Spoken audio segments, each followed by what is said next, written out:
Imagine being submerged in an ocean with no way to control your fate. You're swept away by an unseen force, dragged miles into the open sea.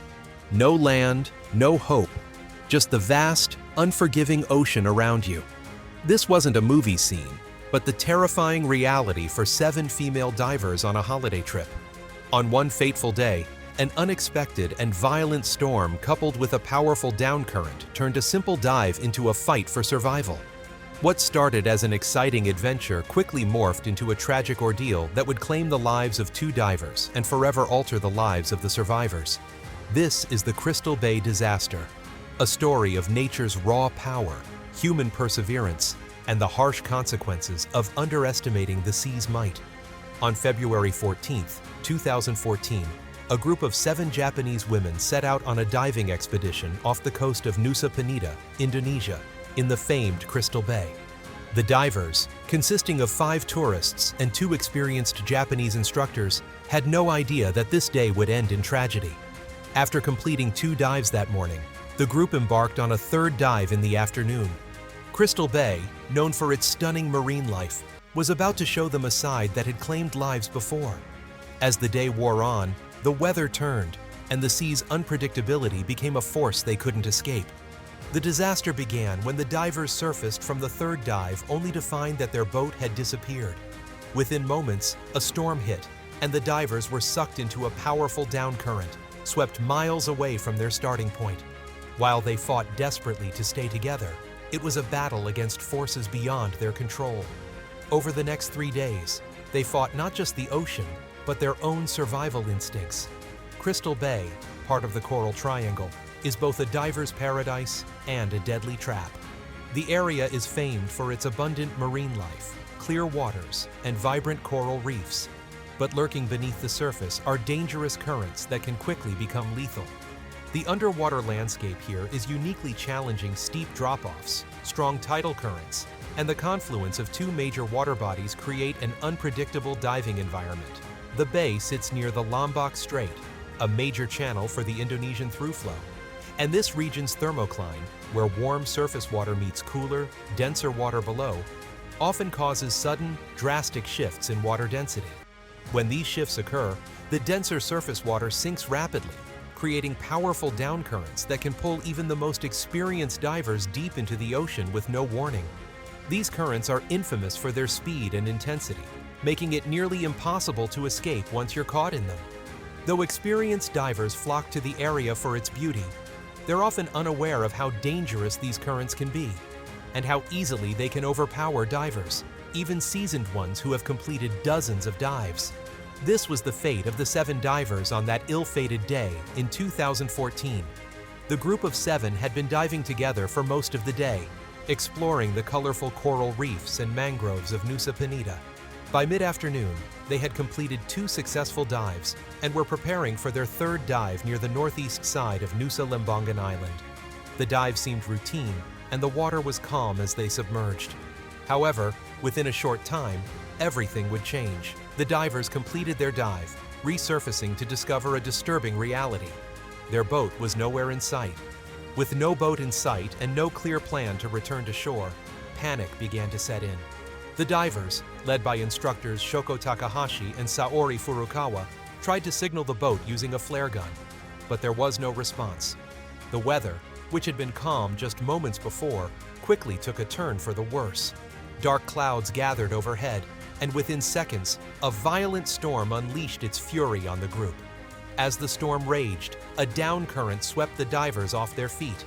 They were helpless against the force, being sucked into the ocean, spinning in all directions as they desperately tried to hold on to each other. The calm waters that had been there just moments ago turned into a chaotic and dangerous force. Once the storm subsided, the divers found themselves scattered in the open ocean, separated by miles of water. Despite the chaos, they managed to regroup and fight for survival. The ocean had already taken its toll, and the divers knew that their chances of surviving without immediate help were slim. The next 72 hours became an agonizing battle for survival, as they were tossed and turned by the ocean's current. Furukawa, one of the instructors, attempted to swim away from the group in search of help. She spotted a tugboat nearby and tried to get its attention. But the currents and waves proved too powerful for her to signal the boat effectively. Exhausted and separated from the others, Furukawa struggled, but managed to reach a rocky outcrop where she would later be found. The remaining divers managed to cling to a coral reef, hoping for rescue, but fate struck again. As they tried to climb onto the rocks, the waves swept away Takahashi and Miyata. The group was now down to 4. With no fresh water or food, the divers were forced to rely on what little they had left: washed-up plastic bottles to collect rainwater and coconuts that drifted by. But survival was not guaranteed, and the odds were against them. On the 3rd day of their ordeal, the divers had all but given up hope. Exposure to the sun during the day and cold waters at night had taken its toll, and they were struggling to stay conscious. But just as it seemed like all hope was lost, a fisherman spotted signs of people stranded off the coast of Nusa Penida.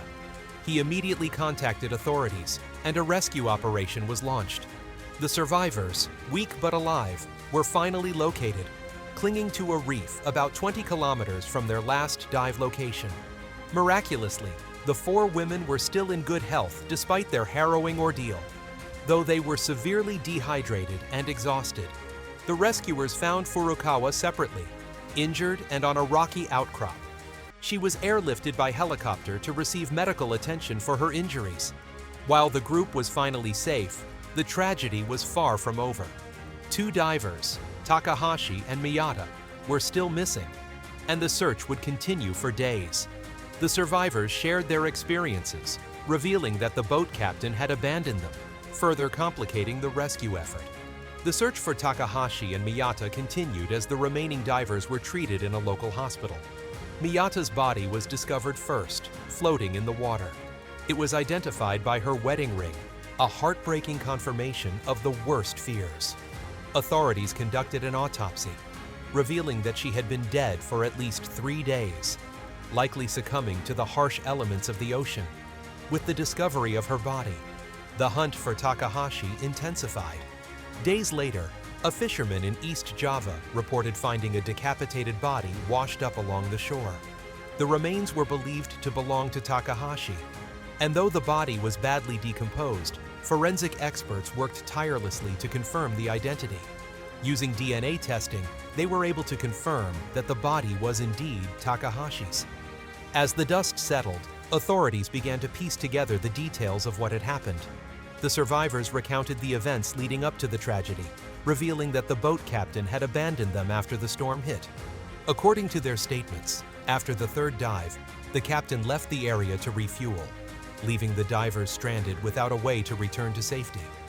The Crystal Bay disaster is a haunting reminder of the risks involved in diving, even for seasoned experts.